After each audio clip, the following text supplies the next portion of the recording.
ini dalam rangka silaturahmi dan pembahasan nanti akan kita untuk senantiasa bertakwa kepada Allah. Untuk itu yang saya hormati bahwa organisasi itu sesuatu yang benar gitu. Seperti kita mengikuti ketum DPP Pergabi Bang Haji Muhammad Iksan dan ketua MPT Pak Benara. Militan itu kita berjalan apa adanya, kita saling support ya antar wilayah. Jangan sampai ada bubar semua. Pertama kepada saya mengucapkan kepada Ketua DPC Cepaka Putih Bang Nasrul sudah membuat waktu.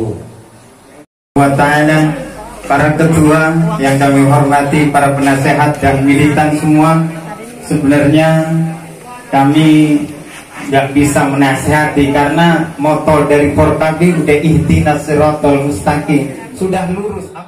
Jangan lupa beli ketoprak. Kalau hadirin emang orang yang beriman, jawablah salam saya dengan serentak.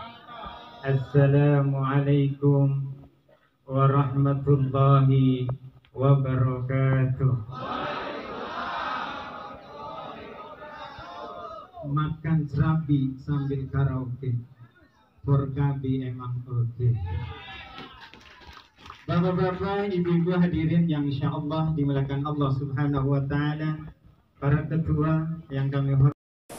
Bahkan tatkala ruh kita dicabut dengan jasad kita, maka ruh kita akan diangkat ke Allah Aliyyu, yaitu tempat yang paling atas, menikmati taman surga bagi orang yang husnul khatimah.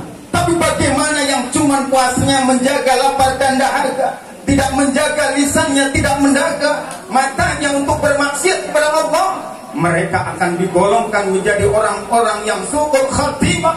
Maka tatkala ruhnya ditarik dari jasad kita, ruh kita akan dibawa ke asfalan safilin, yaitu tempat yang paling bawah. Mereka akan disiksa, disiksa dan disiksa sampai menunggu datangnya hari kiamat.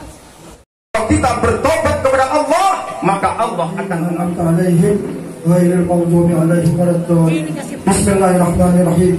Alhamdulillahirabbil alamin. Allahumma shalli ala sayyidina Muhammad wa ala ali sayyidina Muhammad.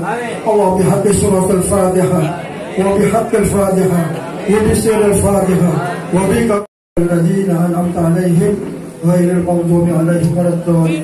Bismillahirrahmanirrahim. Alhamdulillahirabbil alamin. Allahumma shalli ala sayyidina Muhammad wa ala ali sayyidina Muhammad. Allah bihaqqi suratul Fatihah wa bihaqqil Fatihah wa bisirril Fatihah wa bika yang telah memfasilitasi acara ini, lalu kepada Bang Jamal selaku Ketua DPD Jakarta Pusat yang telah mensupport acara buka bersama ini.